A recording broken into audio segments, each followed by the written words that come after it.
These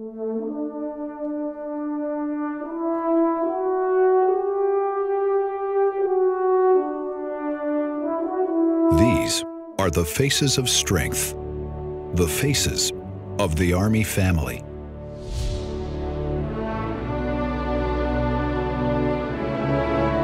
Regardless of where they live or are deployed in the world, they give selflessly to one another and the nation they love.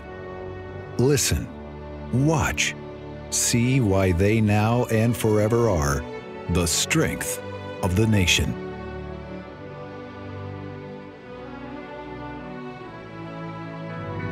Sergeant Michael Espejo Jr. is a portrait of personal courage and strength. On patrol in Afghanistan, his unit came upon a burning vehicle, the site of an IED explosion. Sergeant Espejo spotted an apparent victim of the blast and rushed to his aid. Sergeant Espejo picked the guy up, carried him back to a safe distance away from the vehicle, and he noticed something bulky on his chest and realized that it was a suicide vest on this guy. He had a trigger in his hand. He's trying to hit the trigger. Sergeant Espejo threw the suicide bomber to the ground and yelled out a warning to his men and to the bomber to surrender. And he was trying to detonate the switch. At that time, Sergeant Espejo had to eliminate the threat.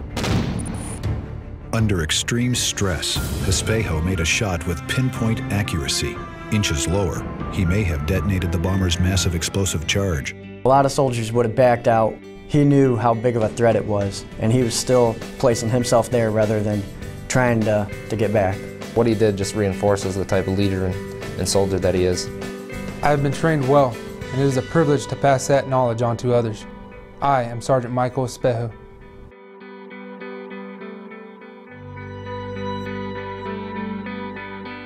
Specialist Monica Brown is a combat medic and the second female soldier to receive the Silver Star since World War II. In Afghanistan, her platoon convoy was struck by an IED and then ambushed, braving mortar rounds and direct fire coming in all around. Then Private Brown rushed to the aid of fellow soldiers injured by the blast. And despite all those threats, she was exposing herself to that shrapnel by pulling these kids out of the impact area into a secure place. Private Brown threw her body on top of these wounded soldiers. Private Brown's actions resulted in the complete recovery of 4 other soldiers who are back in uniform today. We approached then Private Brown and just simply asked her, hey, why'd you do it? And her response was, that's my buddies. Those are my teammates on the battlefield. Private, now Specialist Brown's selfless actions exemplify the strength of the modern soldier, teamwork and camaraderie, and never allowing a fallen comrade to remain on the battlefield. I did what I did because that's what I was trained to do. And those men in that truck weren't only soldiers, they were my friends. I am Specialist Monica Brown.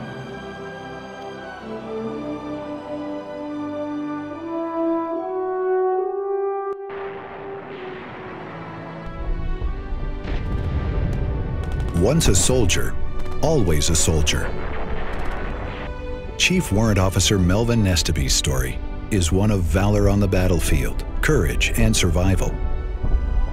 At age 21, in World War II, he fought in the Philippines against the invading Japanese. And they landed at Lingayen Gulf up north, 100 of them to one of us.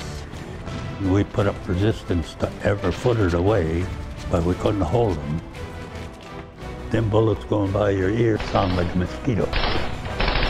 After 155 days of brutal close combat, his unit was forced to surrender. Nestaby survived the Bataan Death March and was interned in 4 different Japanese POW camps for 36 months. He went on to fight in the Korean War and also served in Germany before retiring in 1961. He is the very epitome of an American patriot. He'll be 88 in another week or so, but he would respond if he had a call to do it. His uniform and medals are displayed in a museum now, but Melvin's strength and his dedication to the flag continue to inspire a new generation of soldiers. I am a soldier. I will always be a soldier.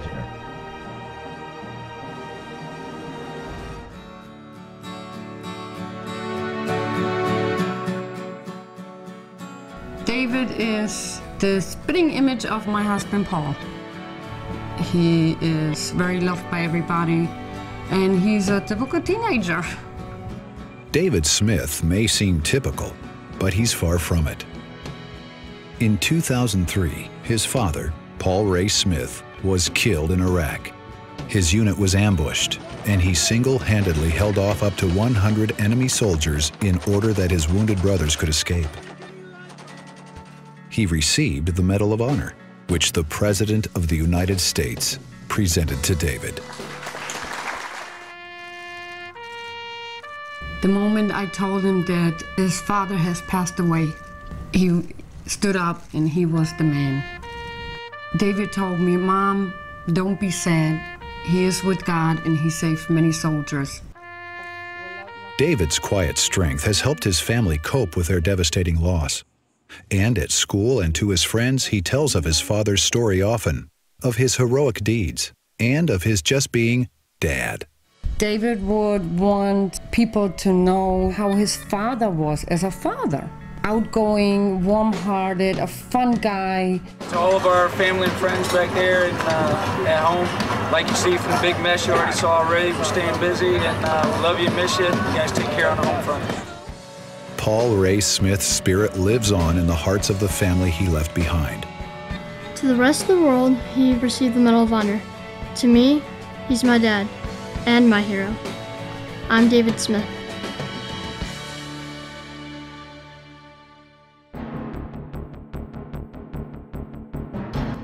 If you like your heroes the old-fashioned type, running headlong into enemy fire, guns blazing in both hands, then you'll really like Staff Sergeant Brandon Zylstra. If every platoon had squad leaders like Sergeant Zylstra out under fire, we would be even more successful than we are now. He's a hero. In 2007, Sergeant Zylstra's unit found itself trapped behind a jackknifed vehicle and began taking heavy enemy fire. Sergeant Zylstra defied a hail of bullets to drag first one, then another wounded soldier to safety. His own vehicle full of casualties, Zylstra jumped on the hood of his platoon sergeant's Humvee, and with the vehicle driving in reverse, he continued firing so the enemy would keep their heads down, enabling his platoon's escape. To see Sergeant Zylstra with one weapon in each hand, shooting from the hip, shooting up at rooftops, and yelling and screaming at the top of his lungs, it's the scene that you'd see in a movie. Staff Sergeant Brandon Zylstra received the Silver Star for valor, and he says he was just doing his job to go out and fight the enemy. He epitomizes the strength of the nation. I did it because that's what soldiers do for their fellow soldiers.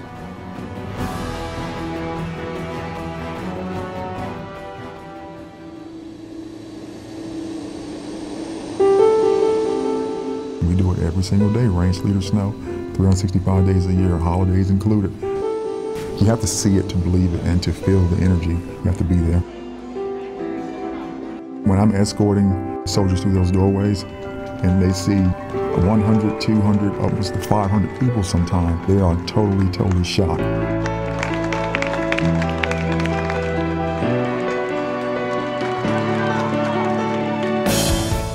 The Welcome Home Hero program, it's a conglomeration, I should say, of veterans, businessmen, corporate sponsors, high school kids, Boy Scouts, Girl Scouts, fraternities, sororities. I mean, it's just the entire Metroplex on a daily basis.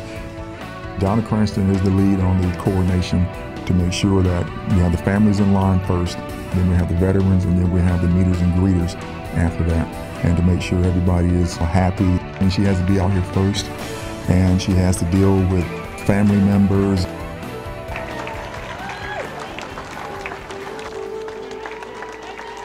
Welcome home, sir.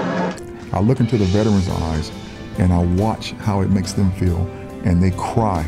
It's like they are reliving that moment in time and being thankful that, you know, our country is so appreciative of these younger soldiers coming through. We call Donna Cranston the mother of all troops.